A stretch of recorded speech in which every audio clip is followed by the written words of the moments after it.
$9.95 from Grizzly. I think this is probably one of the best jigs around.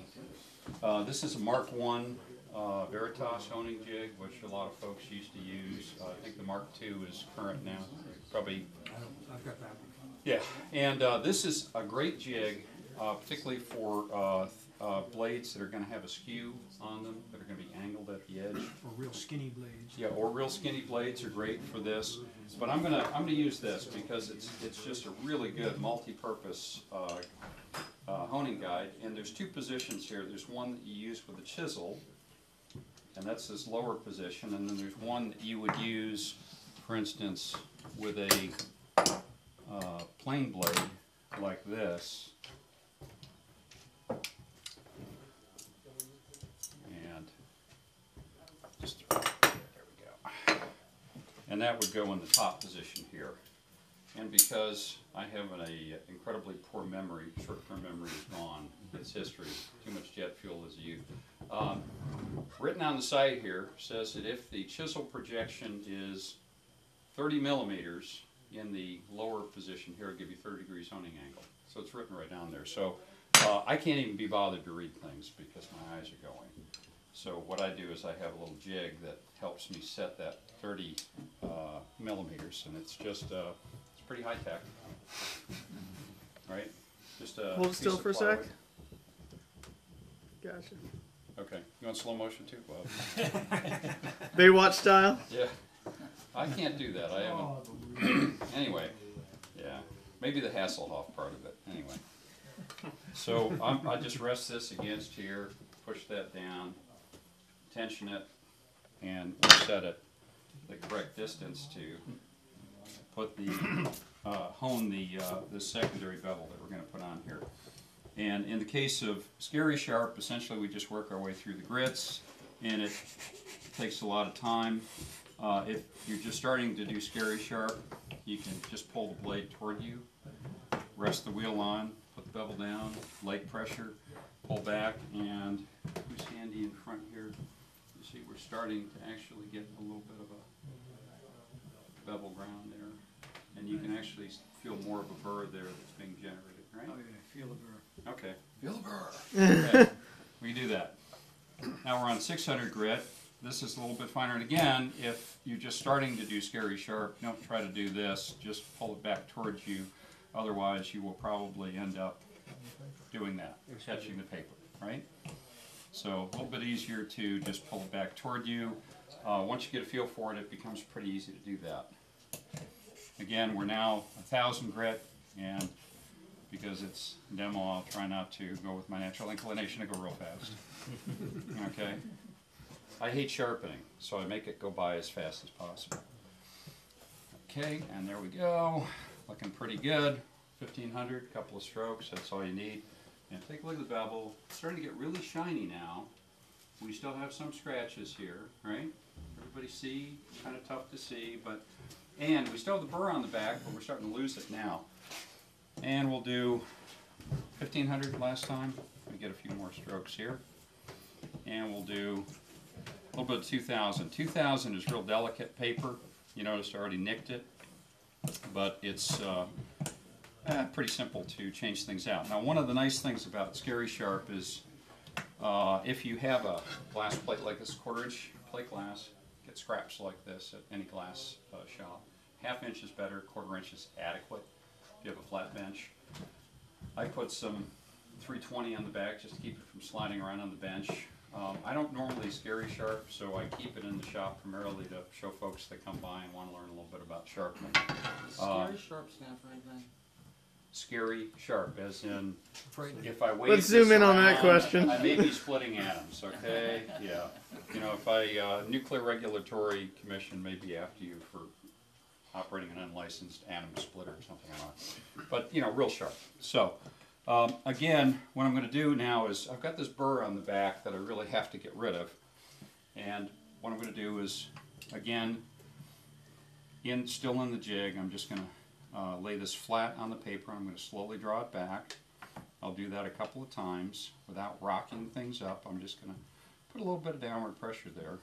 And, okay, you're my guinea pig. This is really sharp. getting sharp now. So what you want to do is just run your finger up here, don't catch an edge. Okay, the burr is pretty much gone. However, if you feel here, there's a little bit on the face.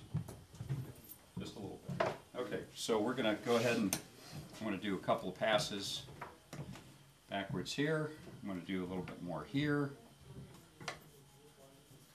And you can actually go side to side, doesn't matter too much. Side to side, again, gives you fine scratches parallel to the edge, which some people feel is detrimental, but quite honestly, I don't think that most folks will notice. And that's probably, we probably could have spent more time flattening that out, but my guess is that we're almost to a sharp blade now. So let's see.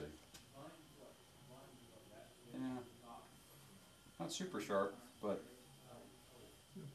Dang sharp. that's shaving. Okay. Where do you get that jig from? Woodcraft sells these for $11.95. You can get them from Tools for Working Wood in New York City from Joel, what's his last name? Moskowitz or something like that anyways. He sells them for $1 or $2 less than that. Also sells hide glue in 5-pound buckets that work out pretty good. This one is probably 20 years old. I think this is a knockoff of a British jig. The current ones are knockoffs of Taiwanese jigs, so you know, what do you want? So, real easy to do. Okay, so that's all there is to do. That's really, I mean, Scary Sharp is that simple. Which There's not did much you to use it. spray 77 to stick those in? Yeah, let's talk about that for just a sec, if I'm not taking up too much time. Let's assume that you've really screwed up and you've cut your paper. This stuff is just tremendously difficult to get off of here. So, and then all you do is take a fresh razor blade. I say fresh because it'll less likely to scratch up your glass. Clean off the old adhesive. You can also do this with acetone, but hey, let's save the environment. And no, actually, I'm going to show you how to do this. We're going to just take regular. You can walk in any automotive, Pep Boys. What's the local place around here you get auto parts? They will have 400, 600, probably 800, probably 1,000, maybe 1,500, certainly 2,000 grit papers because they use them in automotive finishes. And all this is wet or dry paper. So here's what we're talking about. I just wanted to get it out of here. Here's 400 grit, 3M Imperial. I think I've got some 600 here somewhere. Yeah, here's some 600. Here's 1,200 grit. Various grits here. And this stuff is about $1 a sheet in a good hardware store. You just cut it to size and glue it in. Now we tore off a piece of 2,000 over here. Here's my 2,000.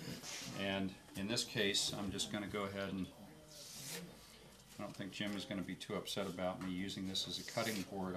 I'm thinking that might have happened before. Okay, and then, You know what happened to the last guy who did? Yeah, you know, he's small, but he's mean. That's all there is to it. that's on tape. Yeah, there you go. So, I really, Used voice altering software to. this is my towel that I'm spraying the glue on. Okay, and all I'm going to do is I'm just going to, that's it. That's enough. It dries, and roll it on, and we're done.